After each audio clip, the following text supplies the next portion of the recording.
Hello everybody out there in the bookverse, it's Stephanie, and today I'm back with a video that I wasn't really expecting to be filming in this way. I have been doing this series on my channel where I post a video and ask you guys, my subscribers, to pick which book I buy and read. And you guys have been amazing. You've been so involved, you've been voting, and I have promised that I would do vlogs of these books and post them so you could see my thoughts and see if I enjoyed the books that you guys chose for me to read. And for the last few books, it just hasn't worked out that I would be able to do it for those books for different reasons that I will explain. So I didn't want you guys to feel like I was kind of ignoring my promise to give you guys reviews on these books. So I am going to talk about the last 4 picks that you guys have chosen for me, and I'm going to just do some focused reviews here in one video and see if you guys picked me some good books. The first book that I have on this list is Under the Whispering Door by TJ Klune. This book was my November pick. I will say I did start vlogging. I have some footage of myself going and buying the book, and I went to 2 different bookstores. The first one didn't have it because it was like one of my favorite bookstores to go to, so we went to another one and got it, and I started filming kind of my reaction starting out, and then very quickly I realized that this book is not for me. This is not a book that I was enjoying reading, and I ended up DNFing it. So that's why we didn't end up having that vlog. I guess I'm gonna scrap that footage, but I just didn't really want to give you guys a vlog of me talking about myself not enjoying this book and then DNFing it. That just seemed like a very kind of downer vlog to watch when it's a one book focused vlog, and I didn't really have a lot of travel going on at that time, and so it wasn't like there was other interesting things for you guys to watch either. This book I did talk about in a few videos recently and explain my thoughts on it and why I didn't like it. Overall, I felt like it was very much copying The House in the Cerulean Sea. It had very similar vibes, but in this one, I didn't like the characters. I felt like nothing was really happening, and I can't really have that slow paced of a book if I don't love the characters. So we're pretty much just sitting in this tea shop with these characters living their day-to-day lives, and I was not enjoying my time. I was so bored. It was putting me into a slump. I wasn't really wanting to read ever. I was forcing myself to read it just because it was you guys' choice, and I didn't want to DNF a book that was a subscriber pick, but eventually I just kind of had to admit to myself that I wasn't enjoying this book. I didn't want to keep reading it, and I needed to DNF it for my mental sanity. So I'm so sorry that this one was one that I didn't love and I couldn't keep reading, but thank you guys for choosing it for me so I can know that it's not a book that I want to read.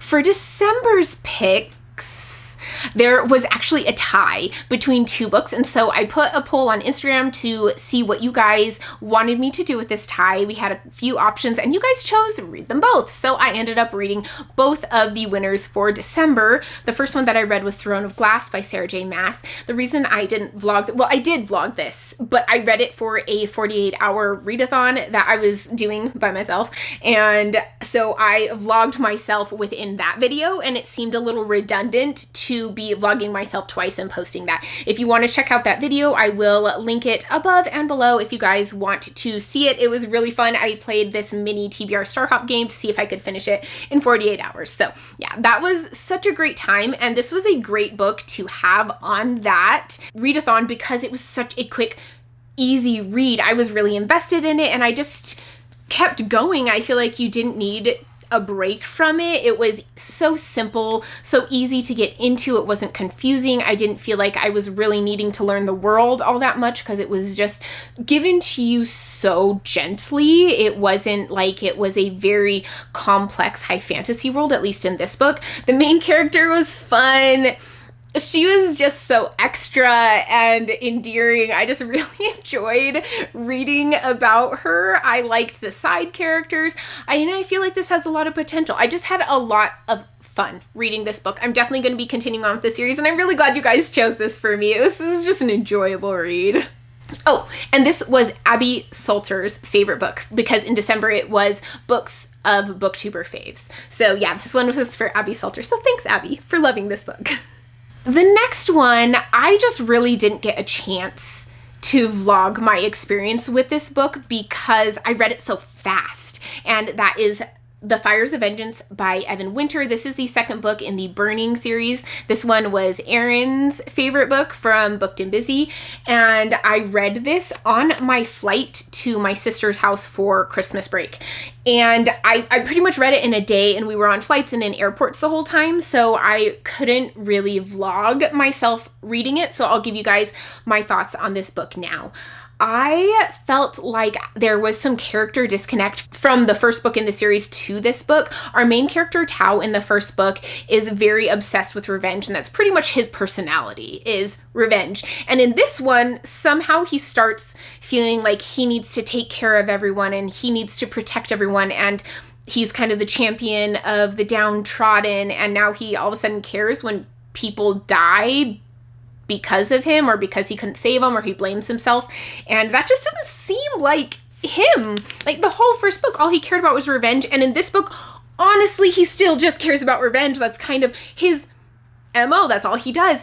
And it just didn't feel very realistic to me. So that was kind of something that like bugged me, rubbed me the wrong way. I also felt like some of the character decisions were very interesting, and I don't know the characters well enough to know whether those are decisions they would have made, but it seemed kind of unrealistic. I felt like the injuries in this book were not dealt with very realistically at all.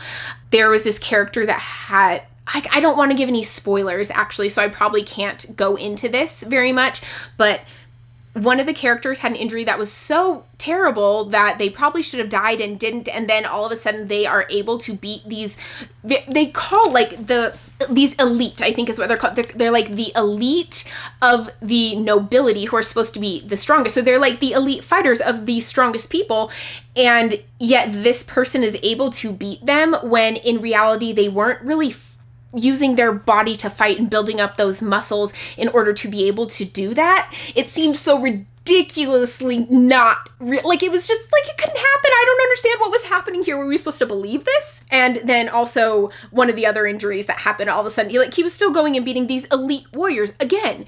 And it was something that you wouldn't even really be able to walk. Like, not because you weren't tough enough to push through it, but because actually losing a huge chunk of muscle out of your leg makes your leg not function for a while. Like you need the muscle to move it. I don't know. It just seems like it's so, the way the injuries were dealt with in this book were just so over the top, not the way things would happen. And it bugged me so bad.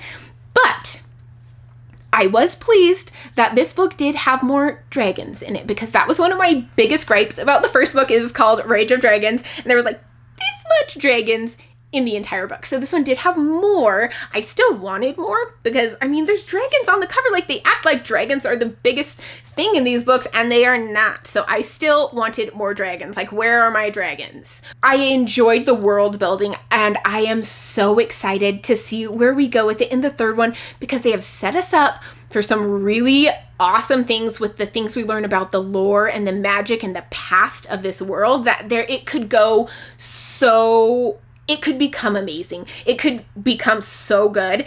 And I feel like this book, this series, whether I end up being like continuing with it and loving the series as a whole, is probably going to hinge on the next book and where they decide to go with that. Like, if they really dive into this history and lore and magic and all these like gods and that type of stuff, it could be phenomenal. And I am really, really hoping for that.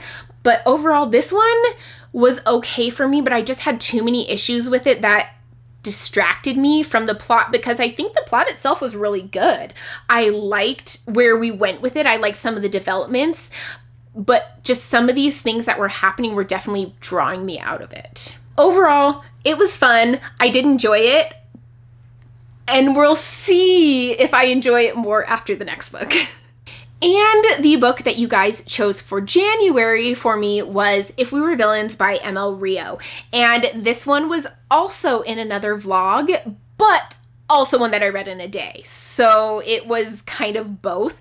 So this was in my mini TBR Star Hop that I played with my niece when we raced, and I read this pretty much on the plane ride home, and then a little bit of it I had to finish when we got home, but it wasn't very much. So I didn't get a chance to vlog this one either, and I just feel like I'm failing. I'm choosing to read these books at very poor times, but it's been great because I binged the 3 last choices that you guys chose for me in a day.